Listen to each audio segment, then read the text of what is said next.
Today I'm going to show you how to make blueberry muffins.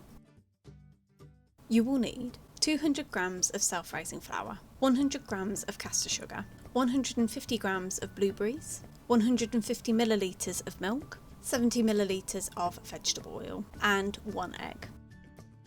Firstly, in a bowl, mix together your self-raising flour and your caster sugar until well combined.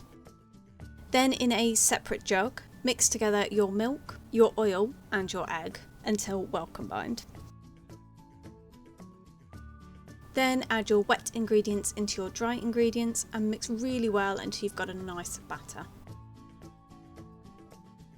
Then finally just add your blueberries and again mix really well until you've got a nice batter.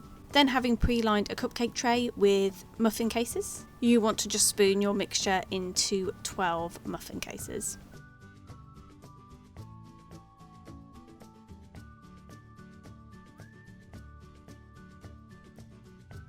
Then bake in a preheated oven at gas mark 6, 200 degrees centigrade or 180 fan assisted for 20 minutes.